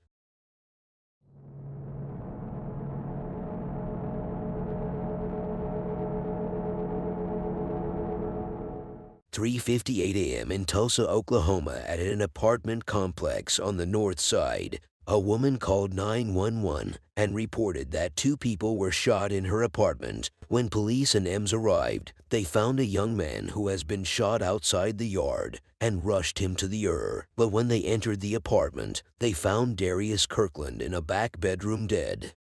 8 years veteran homicide, Detective John will lead the investigation. When he arrived at the scene of the incident, he interrogated other officers who got there before him. He asked a detective that what they have. The detective said it was an apartment bleep, and the name of the guy that they found dead is Darian Kirkland. 23 years old Darius Kirkland was born in St. Louis, Missouri, but raised in Claremore, Oklahoma, and Tulsa. He dreamt of becoming a gospel rapper and once tried out for an American Idol. Darian Kirkland left behind his father, 5 siblings, and a young son. A detective told Detective John that the other person that was shot in the arm is a 21-year-old boy called Isaiah Anderson. He told him that Isaiah has a graze wound to his left arm and shot at his right. He told him that he has been taken to the hospital and he is in a stable condition. Detective John asked the detective if they have been able to get Isaiah to speak. The detective said because he was heavily medicated, they were unable to get him to talk. Darian Kirkland had a single gunshot wound to his back. Near his body, detectives found 6 9mm shell casings. They found a bullet hole right through the mirror. They found a bullet hole in the bedroom closet and a puddle of blood on the floor. A detective said it could be from the dude that got shot. Detective John said there is a real strong chance that both of them shot at one another. Detective John said he wants to know where the gun is. He said he wants to know where the round from his back came from. In the hallway, detectives found another 9mm shell casing. Detective John addressed other team members when he came out of the apartment. He said right now they have one deceased male that is located in the bedroom on the floor shot. He said they have another guy in the closet that appears to be shot and survived. He said the next step is to get his side of the story and see what he can add to what they already have. While Detective John was about to end his talk, a detective told him that there is a girl who is on lease and it's her apartment with her mother. He said the mother is not there, but she is there with a dolly's ears. She told the officers that they were inside when the shooting happened. Detective John asked who she was. The detective who informed him about her arrival said she is the girlfriend of Isaiah. Detective John said they need to get them downtown. He thinks they can get more to the story from them. They all entered the vehicle and drove to homicide headquarters. As soon as they arrived at headquarters, the 911 caller was taken into a room for interrogation. Detectives head in to interview her. When they entered, Detective Brown introduced himself along with his colleague, Detective White. Detective Brown asks her about her age. She said she is 18. Detective Brown told her that there is an individual that lives in her apartment, but he is now deceased. He asked her if she has heard. She said his name is Darius Kirkland. He asked her who Darius Kirkland is to her. She said he was a close friend. Detective Brown told her that they are trying to find out how it happened that he was found dead in her apartment. She said she will explain how it started. She said her friend Adalis had her little boyfriend, the one that got shot in the arm. She said before all of this happened, Isaiah had gone outside with all of them, with whoever he was out there with. She says shortly before the shooting, Isaiah, the surviving victim, went out to the parking lot with Kirkland and some other men from the complex. He said they were all talking about robbing her boyfriend. Detective Brown said who the them she is referring to is. She said, Darian Kirkland. She said she doesn't know the names of others. She just knows their faces. She said she told them no. She said she came in and told Adalis that they were trying to rob him. Detective Brown said asked her if she overheard it and told Isaiah that they were going to rob him. She said yes. She said Adalis called in Isaiah and told him to come inside. She said Darius came and juiced out and was just tripping. Detective Brown asked her what Darius was saying. She said he was in there talking about how he was going to rob her friend, and the guy was there saying he doesn't have anything. She said Darius was pointing a gun at him. She said that was when her friend Adalis jumped in front of Isaiah, and she was like, if he was going to shoot him, then he has to shoot her too. She said she kept saying to Darian that what he was doing. She said she told him to just get out and go. She said she was trying to push the gun away from him, but he kept putting it in his pocket and bringing it out back. She said they ended up getting Darian Kirkland into the living room. She said he was in her back room with her door closed. She said they were all trying to keep him from going back there, but he bum rushed back there. She said they were all holding him, trying to get him back, and then he closed the door. Detective Brown asked her who was inside the bedroom. She said it was Darian Kirkland and Isaiah. She said she and Adalis were trying to push the door open. She said the door was unlocked, but he was pushing on the door so they couldn't get it open. She said when she barely got it open, all she heard was boom, boom, boom. She said all she heard were shots. She said Adalis went there to grab her boyfriend to make sure he was fine. She said he was hiding in the closet. She said she got over to get on Darian and she met him lying on the ground and he couldn't breathe. She said he was gasping for air. Detective Brown asked her what happened after that. Detective White said 2 people were in the room and both of them got shot. He said, did Isaiah defend himself or what happened? She said she cannot blame anyone because she doesn't know what happened. Detective White asked her who took the gun. She said she doesn't have an idea. Detective White asked her if there was anything she could add to clear this up a little bit. She said she wished she could. The officer who drove the 911 caller from the scene says she may have left something out about Adalis. He said she told him that if people tell the truth and the evidence, they will go to jail. Detective John thanked the detective for informing him. Detective John immediately returned to the interrogation room where Adalis was been held. He said he wants to ask her something real quick. He said when she was been transported to homicide headquarters, she said something about telling the truth. He said the statement she made that if people tell the truth and the evidence, she will go to jail. What does that mean? He said he wants her to be honest with him. She said she doesn't want to do it. Detective John said it doesn't matter at this time because she has to tell the truth. She said she doesn't know where the guns are, but she is sure that Adalis shot Darian Kirkland. Detective John asked him if she saw Adalis shoot Darian. She said she didn't see her shot, but she saw her with a gun. Detective John said he wants her to describe that statement clearly because it is a big deal. She said they were trying to kick the door, and Adalis shot through the door. Detective John asked her where Adalis' arm was when she shot. She said she doesn't know. She said it could have been like cracked or something. She said it wasn't all that way open because she didn't see him hit the ground. Detective asked her why Adalis shot Darian. She said Adalis shot Darian because he was trying to rob her boyfriend. Detective John asked her the type of gun Adalis had. She said she doesn't know. She said what she knows is that Adalis killed Darian Kirkland. Detective John left the interrogation room and joined his team members. He explained to them what Adalis told him. A detective said if all she said is true, and that was what happened, and if the victim pulled out a gun and was pointing at people and was acting stupid, they might have a justifiable shooting. A few minutes later, Detective Brown got a phone call from crime scene detective Kyle Aronowitz, who was still processing the scene. Kyle Aronowitz told Detective John that they measured the bullet trajectory. He said everything was at an upward angle. He said it all went up through and up the closet. He said the guy was shooting from the ground up. He said he was down on the ground when he was shooting at the dude in the closet.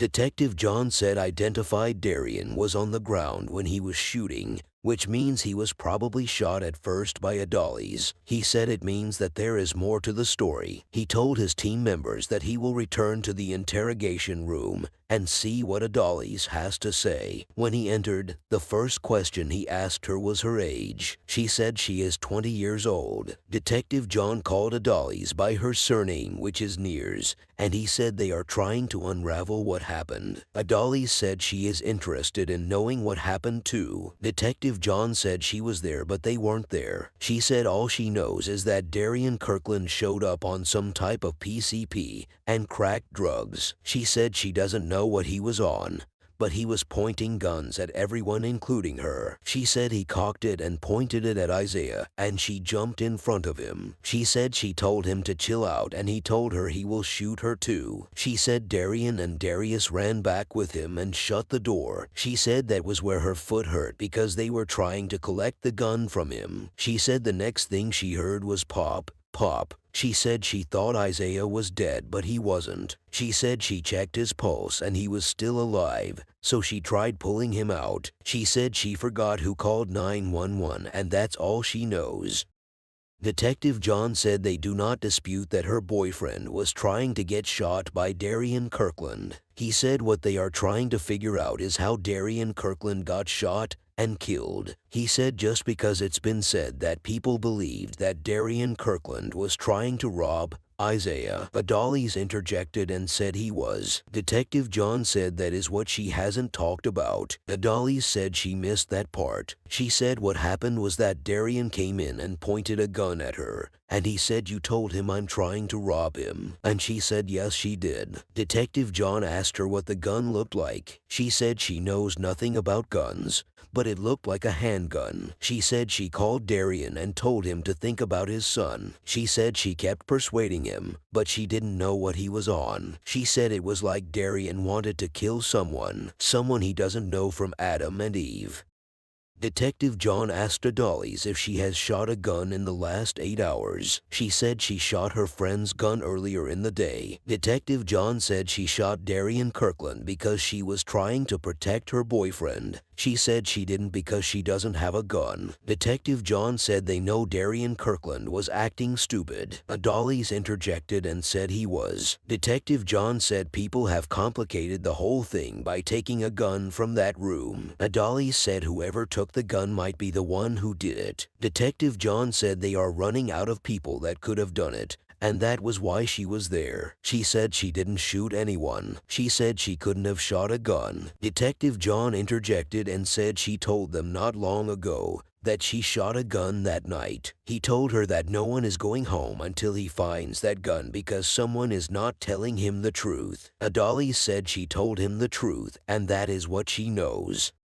Detective John asked Adolis if she has a vehicle that is out there. She said she did. He asked her what type of vehicle. She said it is a red Mazda Tribute. Detective John asked her if she has an issue with them searching the car. Adolis hesitated. She didn't talk. Detective John said if she has moved the gun, she should tell him because he doesn't care. She said she didn't move any gun. Detective John asked her if there was a gun in her car. She said there is no gun in her car. She said she didn't take any gun. It was the dude that was there that took the gun. She said she saw him picking it off his chest. Detective John asked her who is the dude she was referring to. She said she doesn't know his name. Adolis claimed that the 911 caller's boyfriend was there and that he took Darian Kirkland's gun after the shooting. Detective John said, so the dude just came into her apartment, picked the gun off the dead guy, and walked out. Adolis said he was there the whole night. She said there were 2 guns in that house. She said he took both of them. Detective John asked her whether both of them were in the bedroom. Adolis said they were. Detective John asked her why she didn't say that long ago. She said it was because they were all questioning her as if she is a suspect. Detective John said there is a dead guy, therefore everybody is a suspect. He told her that he has a feeling that she is still holding back. He presented a warrant to her and asked her to append her signature to it. He told her that the warrant gives them the power to search her car back at the complex. She signed the warrant, and Detective John made his way out of the interrogation room. When he joined his team members, a detective said something going wrong there. He said they were lying for a reason because if the guy is robbing and shooting him up, then she has no reason to lie.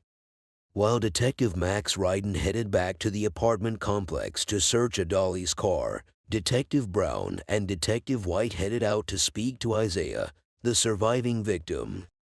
A half hour later, Detective Brown said he just talked to Isaiah. Isaiah said Mr. Kirkland pulled out the gun and had serious intent of firing the gun. Isaiah said he was in the closet when he heard about 4 to 5 shots. He got hit once in the arm and grazed a shoulder. He said after that, the shooting stopped. He said he believed that it was the opportunity he needed to run out the door. He said when he did, the guy was on the ground there in the bedroom. He said he never had a gun, and he never fought with the guy over the gun. While they were driving back to homicide, Detective Max Ryden called Detective Brown on the phone. He told that he searched the Mazda Tribute thoroughly, but he found nothing on it. He said while he was searching, a woman at the complex approached him. He said the woman told him that the guy has the gun is there in the complex. The woman said after the shooting, she spoke to the boyfriend of the 911 caller, the man who allegedly took the guns. The woman said the guy has been walking around the complex apartment telling everybody that he has the guns, and he was present when the incident happened. He also said Adolis and the guy that was missing called the dead guy to go and rob the guy that is in the hospital. He said that according to the woman, Darian Kirkland, Adolis, the 911 caller, and her boyfriend were all in the plan to rob Adolis' boyfriend Isaiah. She said the dead guy got a gun and came back. They didn't realize that he was going to have a gun during the robbery. It went bad because the dead guy was on PCP and he had a gun. So then, Adolis shot him. Detective Max Ryden told Detective John that it sounded like Adolis wanted her boyfriend to get robbed, but she had to stop him because she didn't know Darian was going to bring a gun to the robbery. He said the plan was to rob her boyfriend, and it went bad. Adolis had to step in because she thought he was going to kill her boyfriend. He said the boy is telling people out there that Adolis shot first before Darian shot. He said it was 100% what Crime Detective Kyle said. He said all his shots were when he was on the ground. He said the woman told him that the guy that has the gun lives out there, but she doesn't know his exact apartment. Detective John asked Detective Ryden whether the woman gave him the guy's name. Ryden said she didn't. Detective Ryden said she told him that she can give him his Facebook name. He said she is on Facebook at the moment, therefore, he is waiting for her to give him the name. After Detective Brown got the information from Detective Ryden, he said he will interview the suspects again. He said he will interview the 911 caller first. When Detective Brown was going to the 911 caller's interrogation room, Adolis called him. She said she wants to talk. When he entered the room, he told Adolis that they have talked to some other people, and there is a bunch of stuff that they know since the last time they talked to her. He said she should just tell the truth. Detective Brown asked Adolis that what the part about the robbery is. She said that part. They had all off that skidded out without her. Detective Brown asked her that who are they. She immediately changed her story and gave detectives the name of the man that took the guns and now claimed that he, Darian, and Adolis planned to rob Isaiah. Detective Brown asked her if the guy was her friend or boyfriend. She said he is not her boyfriend. She said he is just a friend.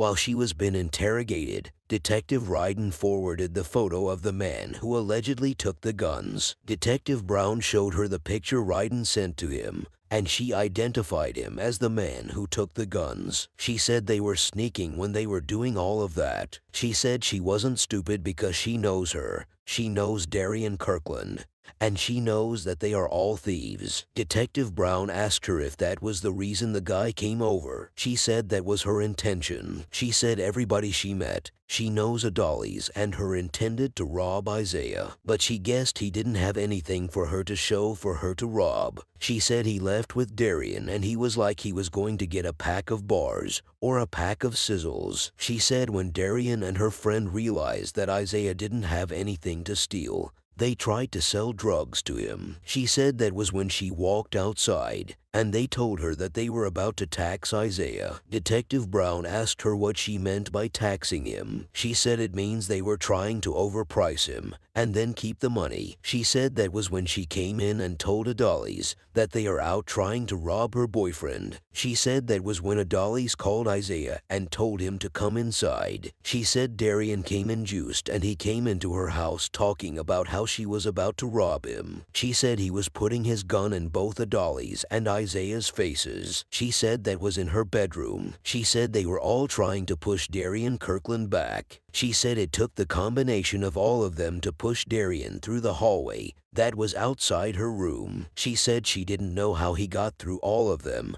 and ran into the room. She said when he entered the room, he slammed the door. She said that was when she and Adolis ran back there. Detective Brown asked her if she knew where Adolis got the gun from. She said she thinks Adolis got the gun from her friend, the same man who allegedly took the guns from the scene. Detective Brown asked Adolis that did she have any involvement in setting the incident up. She said she had no involvement. Detective Brown Adolis that it's hard for him to believe that she was the one person out of the whole group that didn't know that something was going to happen. Adolis swore by God that she didn't know. Detective Brown said if that was the case, why didn't she tell them the truth from the beginning? She said it was because she didn't want Adolis to get into trouble.